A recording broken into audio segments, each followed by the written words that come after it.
양육을 수료하시는 분들, 그리고 또 이 자리에 축하로 오시는 모든 분들 축복합니다.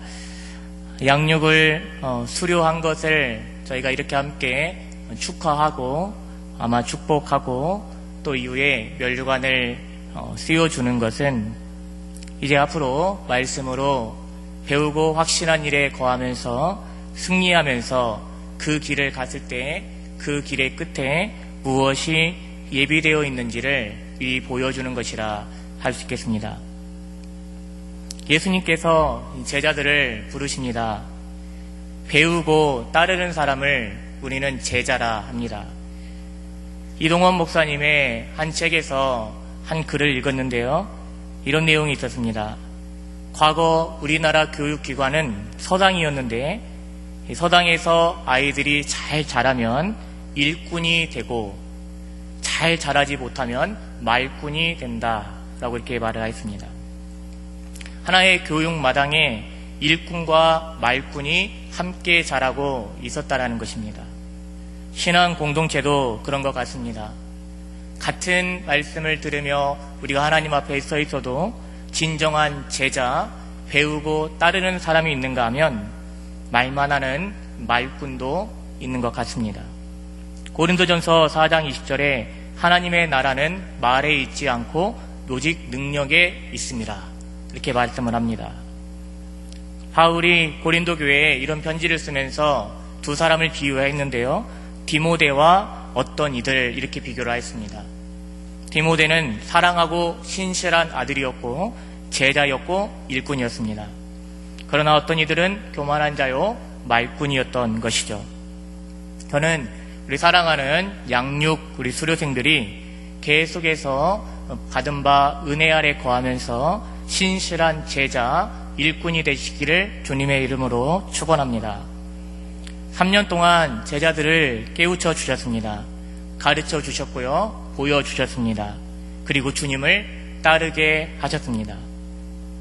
이들은 따름의 소망이 무엇인지 잘 모르고 따르기 시작하였지만 후에 진정으로 따름의 소망이 무엇인지를 알게 되고 따르게 됩니다.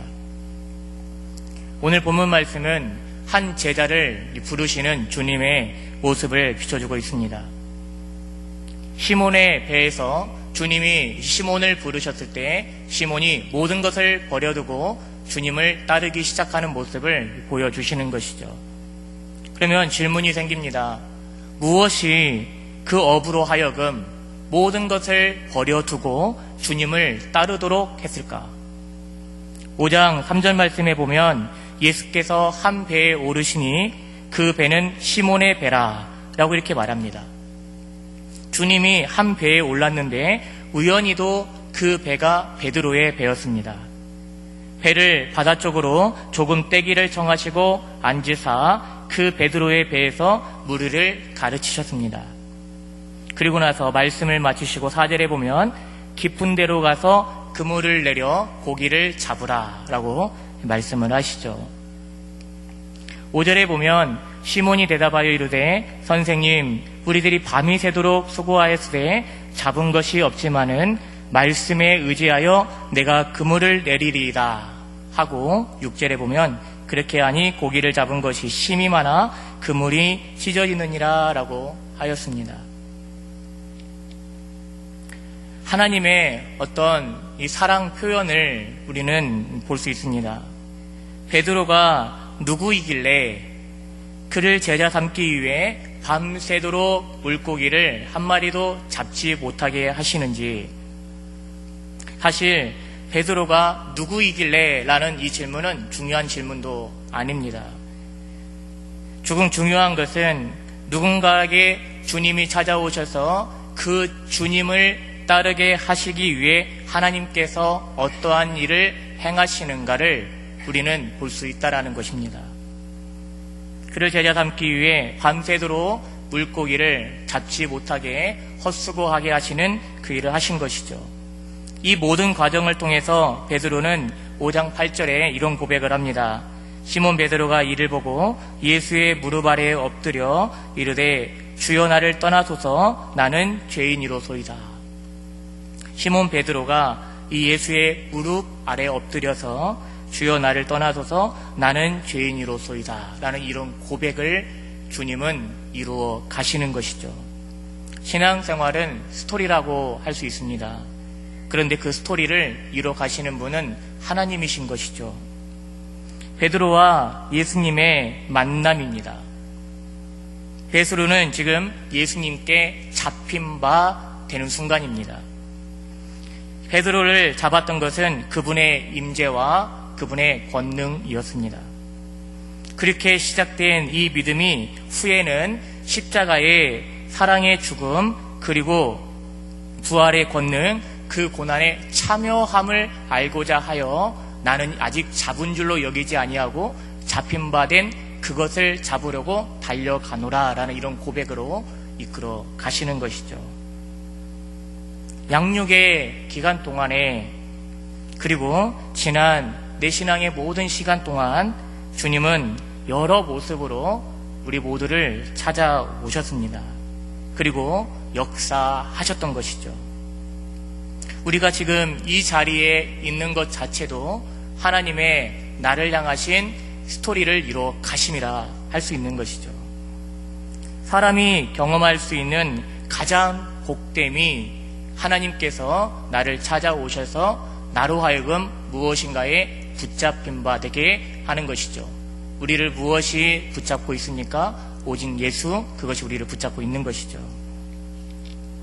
이 신앙 고백을 베드로가 하자 주님이 그에게 약속을 주십니다. 5장 10절에 무서워하지 말라. 이제 후로는 내가 사람을 취하리라. 그러니까 쉽게 말하면 나를 따르라 입니다. 그러면 지금까지는 너가 물고기 낚는 어부였지만 이제는 사람 낚는 어부가 되게 하리라 라는 것이죠. 그리고 우리는 이 성경 말씀의 마지막 때에 베드로가 이 약속의 말씀을 붙잡고 주님을 따르기 시작했을 때 주님이 어떻게 신실하게 이 약속을 이루셨는가를 우리는 확인하였습니다. 하고 있습니다. 양육을 수료받으시는 우리 양육 수료생들에게 저는 첫 번째로 하나님의 말씀으로 축복하며 또한 권면합니다. 붙잡힌 바 된 그것을 붙잡으시기를 주님의 이름으로 축원합니다. 두 번째, 그들은 버리고 따르니라 라고 얘기했습니다. 11절에 보면 그들이 배들을 육지에 대고 모든 것을 버려두고 예수를 따르니라 라고 말했습니다. 양육을 수료하고 그리고 이미 신앙생활에 연수가 깊고 양육을 이미 수료하였고 그리고 축하하는 자리에 계시는 우리 성도님들, 그리고 이제 뜨거운 가슴으로 예수님을 따르겠다라고 양육을 수료하면서 결단하시는 우리 성도님들, 예수님을 따르는 것에 가치를 부여한다면 우리 사랑하는 성도님들은 얼마만큼의 가치를 부여할 수 있겠습니까? 주님을 따르는 것은 그만큼의 가치가 있는 것일까요? 오늘 이 11절에 보면 그들이 배들을 육지에 대고 모든 것을 버려두고 예수를 따르니라 라고 말했습니다. 그들에게 있어서 예수를 따름은 지금 무엇인가 자신을 붙잡고 있는 그것을 따름은 그 예수를 아직 그가 누구신지 모르지만 그분을 따르는 것에 대해 그들은 그 가치를 모든 것을 버리고였습니다. 버리고 따르니라, 이 부분에서 우리가 알아야 할 것은 그들은 예수님을 따르는 것에 최고의 가치를 부여했다라는 것이죠. 제자들이 배를 버려두고 라는 말은 생계의 수단을 주님께 맡겼다라는 것입니다. 사랑하는 우리 성도님들은 주님의 약속을 얼마만큼 신뢰하실 수 있습니까? 믿음의 액션은 믿음에서 나오는 것입니다. 제자들은 만약 모든 것을 버리고 주를 따르게 된다면 어떻게 살까 하는 고민이 왜 없었겠습니까? 그러고도 살아갈 수 있을까라는 것이 왜 없었겠어요? 그런데요, 사람은 가슴이 뛰는 것에 마음을 쏟는다고 합니다. 가슴에 뛰는 것에 무언가 행동을 한다고 합니다. 지금 그들은 시몬의 배에 함께 그물을 깃던 그들은 무엇이 그들의 가슴을 뛰게 한 거예요? 예수님을 따름이, 나를 따라라는 그 말씀이 그들의 가슴을 뛰게 한 것입니다. 양육을 수료하시는 우리 성도님들은 주님의 따름에 가슴이 뛰시기를 주님의 이름으로 축원합니다. 그들은 어떻게 살까, 어떻게 살 것인가 라는 질문보다 그들에겐 더 중요한 질문이 무엇을 위해서 살 것인가가 되어 있었던 것이죠. 대다수는 반대입니다. 무엇을 위해 살 것인가 보다 어떻게 살 것인가에 많은 초점이 맞춰져 있습니다. 그러다 보니 믿음의 액션은 먼 성경에 나오는 사람들의 모습 같고 여전히 믿음의 액션을 취하면서도 불안하고 두려운 것이죠. 그러다 보니 내 삶의 부르심의 목적과 하나님의 역사가 많이 일어나지 않습니다. 저는 여기 계신 우리 모든 성도님들이 무엇을 위해 살 것인가, 그것이 우리 성도님들의 진정한 고민이 되고 기도 제목이 되시기를 주님의 이름으로 축원합니다. 무엇인가를 버리고 주님을 따를 수 있는 능력, 그것은 그분이 나를 찾아오시고 나를 부르실 때 일어나는 일입니다. 여기 계신 우리 모든 성도님들에게 사랑하는 우리 하나님께서, 또한 우리 성령님께서 이러한 간절한 열망을 우리 모두에게 이 양육에 수료하는 이 시간에 다시금 회복하여 주시고 부어주시기를 주님의 이름으로 축원합니다. 이제 설교가 마쳐야 됩니다. 마지막으로 하나만 더 하겠습니다.